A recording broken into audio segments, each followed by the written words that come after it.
नमस्कार, मैं हूं सुमित अवस्थी और मैं हाजिर हूं वो खबरें लेकर जिन्हें इंडिया चाहता है, वो खबरें जिन्हें आपने पसंद किया, वो खबरें जिनमें शामिल है आपकी सोच, आपकी चाहत, वो खबरें जो सीधे तौर पर आपसे जुड़ी हैं। वादे के मुताबिक हम हाजिर हैं अपनी चुनी हुई खबरों के साथ। सबसे पहले देखते हैं क्या है आज की खबरों में इंडिया की पसंद। इनमें सबसे ज्यादा 44% लोगों ने देखना चाहा कि आखिर कोरोना क्यों फिर से बढ़ता गया और लॉकडाउन की नौबत आ गई। वही 21% लोग ये जानना चाहते हैं कि बंगाल में ममता बनर्जी और अमित शाह की ख्वाबों की टकराहट में किसको फायदा होगा, किसको नुकसान। जबकि 13% लोग जानना चाहते हैं कि एंटीलिया बम कांड में जिस पुलिस अधिकारी वाजे का नाम आ रहा है उसके पीछे कौन है। तो आप जैसा चाहते हैं उसी हिसाब से हम खबरों के कारवा को आगे बढ़ाते हैं। इस बीच अभी हमको एक बड़ी खबर मिल रही है, कोरोना खबर दिखाएं उसके पहले इस बड़ी खबर पर जाना होगा जो कि पश्चिम बंगाल से आ रही है। खबर ये आ रही है कि कोलकाता में बीजेपी के समर्थकों ने बीजेपी के खिलाफ, टीएमसी के समर्थकों ने बीजेपी के खिलाफ नारे लगाए हैं। ये विरोध प्रदर्शन टिकट बंटवारे को लेकर चल रहा है। दूसरा प्रदर्शन कॉफी हाउस पर हो रहा है जहां पर बीजेपी के खिलाफ लोग बाग पोस्टर लगाने पहुंचे तो बीजेपी कार्यकर्ताओं ने इसका विरोध किया। तो बीजेपी में टिकट बंटवारे को लेकर काफी ज्यादा खींचतान मची हुई है। और दूसरी बड़ी खबर यह आ रही है कि 19 तारीख को ममता बनर्जी नंदीग्राम का दौरा कर रही है जहां से वो चुनाव लड़ रही हैं। जिस नंदीग्राम में उनके पैर में चोट लग गई थी उसी नंदीग्राम पे वो दोबारा पहुंच रही हैं। उनका पैर टूटा है, हौसला नहीं टूटा, ये दिखाने की कोशिश में है ममता बनर्जी। मिदनापुर में ममता बनर्जी के भतीजे अभिषेक बनर्जी ने भी आज प्रधानमंत्री नरेंद्र मोदी पर बहुत बड़ा हमला बोला है। अभिषेक ने कहा कि अगर पश्चिम बंगाल में बीजेपी आ गई तो मिदनापुर का नाम मोदिनीपुर हो जाएगा। वैसे ही बंगाल की शान ईश्वर चंद्र विद्यासागर के नाम पर बना सेतु, उसका नाम भी पीएम मोदी के नाम पर बदल दिया जाएगा। अभिषेक बनर्जी ने अहमदाबाद में नरेंद्र मोदी स्टेडियम का हवाला देते हुए ये तमाम हमले बोले हैं। मेरे साथ मेरी सहयोगी इसी मामले पर बात करने के लिए मनोज्ञा लोईवाल जुड़ी हुई है। मनोज्ञा, अचानक से टीएमसी के रुख में बहुत तेजी आई है, बहुत उग्रता आई है, क्यों? क्योंकि चोट लगी है ममता बनर्जी को, लेकिन हौसले कम नहीं हुए हैं। और जैसा कि आपने कहा, एक के बाद एक विरोध प्रदर्शन इस समय बीजेपी के दफ्तरों के सामने हो रहे हैं टिकट को लेकर।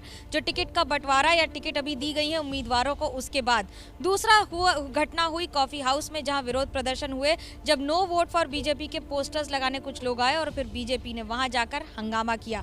लेकिन अभी सबसे बड़ी खबर पहले ये कि योगी आदित्यनाथ विरोध यहाँ रैली करेंगे बंगाल में, यानी कि कल 3 रैलियां करेंगे। उनके साथ रक्षा मंत्री राजनाथ सिंह भी रैलियां करेंगे। और सबसे बड़ी बात कि मुख्यमंत्री ममता बनर्जी 19 तारीख को नंदीग्राम जाएंगी, बतौर उम्मीदवार दोबारा जाएंगी और पैर में चोट लगने के बाद जाकर अपना हौसला भी बुलंद करेंगी। अपने जहां समर्थक हैं उनको भी अपनी बात करके, वाद संवाद स्थापित करके अपनी भागीदारी पूरी करेंगी। चलिए मनोज्ञा, आप नजर रखिए, हम आपके साथ अपडेट देते रहेंगे। मनोज्ञा लगातार इस चुनावों को कवर करते आ रही है। सबसे बड़ी कवरेज लगातार एबीपी न्यूज पर चल रही है और मनोज्ञा उस कवरेज की बहुत बड़ी सूत्रधार है। इस बीच एक और बड़ी खबर यह है कि कल टीएमसी का मैनिफेस्टो नहीं आ रहा है। अब हम आपको वो बात सुनवाते हैं जो अभिषेक बनर्जी ने कही है, सीधे प्रधानमंत्री मोदी पर हमला बोला है। বাবু নিজের নামে স্টেডিয়ামের নামকরণ করছে। সর্দার বল্লভভাই পাটেলের নামে স্টেডিয়াম ছিল, মোটেরাতে করে দিয়েছে নরেন্দ্র মোদী স্টেডিয়াম। এরা যদি আগামী দিনে বাংলায় আসে তাহলে বিদ্যাসাগর সেতু হয়ে যাবে মোদী সেতু, আর মেদিনীপুরের নাম বদলে হয়ে যাবে মোদিনীপুর। और अब अगर बंगाल की बात चल निकली है तो पहले आपको बंगाल की खबरें विस्तार से दिखा देते हैं, उसके बाद हम कोरोना की खबर पर लौटेंगे जो आपकी पहली पसंद है। पश्चिम बंगाल में आमने सामने हैं 2 बड़े लीडर। ऐसे में यह मुकाबला दीदी वर्सेस शाह का हो गया है। हम आपके सामने एक दिलचस्प तस्वीर रखने जा रहे हैं। हमने तैयार किया है चुनावी स्ट्राइक रेट। पहले आपको यह दिखाते हैं अमित शाह का चुनावी स्ट्राइक रेट क्या है। ध्यान से इन ग्राफिक्स को देखिए। 2014 में 4 राज्यों में चुनाव हुए जिसमें बीजेपी 3 राज्यों में जीती, यानी जीत का स्ट्राइक रेट 75% हुआ। उस वक्त अमित शाह पार्टी के अध्यक्ष हुआ करते थे। 2015 में बीजेपी दिल्ली और बिहार दोनों हार गई, तब स्ट्राइक रेट उनका 0 पर आ गया।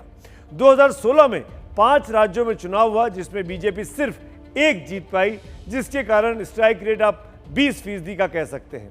2017 में 7 राज्यों में चुनाव हुआ जिसमें बीजेपी 6 राज्यों में जीत गई, यानी स्ट्राइक रेट 85% पर आ गया अमित शाह का। 2018 में 9 राज्यों में चुनाव हुए जिनमें 4 में बीजेपी जीती, यानी 44% का स्ट्राइक रेट। वहीं 2019 में 3 राज्यों में 2 राज्य बीजेपी जीती है, जिसके कारण स्ट्राइक रेट 67% रहा। पिछले साल दिल्ली और बिहार में चुनाव हुए, दिल्ली में बीजेपी हारी जबकि बिहार में उसे जीत मिली, यानी 50% का स्ट्राइक रेट अमित शाह का आप कह सकते हैं। और अब आपको ममता बनर्जी के स्ट्राइक रेट के बारे में भी बता देते हैं। ये स्ट्राइक रेट हमने तृणमूल पार्टी बनने के बाद से हुए विधानसभा चुनावों के आधार पर तैयार किया है। अपनी पार्टी बनने के बाद ममता बनर्जी ने 4 विधानसभा चुनाव लड़े हैं। 2001 और 2006 में उनकी पार्टी को हार मिली, जबकि 2011 और 2016 में वो सरकार बनाने में कामयाब रहीं। और अब हम आपको बताते हैं कि अमित शाह और दीदी के चुनावी स्ट्राइक रेट कितने रहे हैं। अमित शाह का स्ट्राइक रेट 53% है, तो ममता बनर्जी का चुनावी स्ट्राइक रेट 50% का है। थोड़े से अमित शाह आगे दिखाई देते हैं। पश्चिम बंगाल में अमित शाह और ममता बनर्जी का मुकाबला बेहद दिलचस्प होने वाला है। 50-50 का दिखता है क्योंकि ममता स्ट्रीट फाइटर है तो अमित शाह बीजेपी के चाणक्य।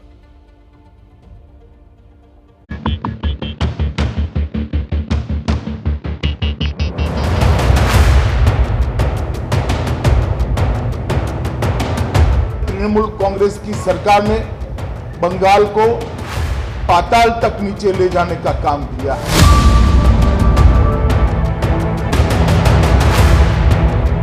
हम लड़ेंगे, करेंगे, जीतेंगे।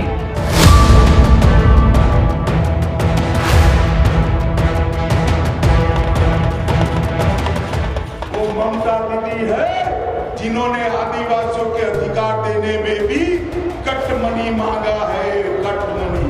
एवं बीजेपी की আমরা তার মুক্ত জবাব দেব। आपको इनके हक पैर की चोट के लिए तो दर्द होता है। 130 का मारे गए हैं। इनकी माताओं का दर्द आप नहीं जानती है।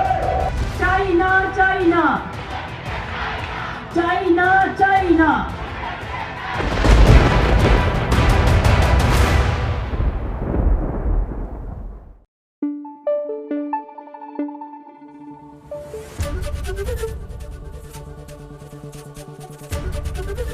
एबीपी न्यूज आपको रखे आगे।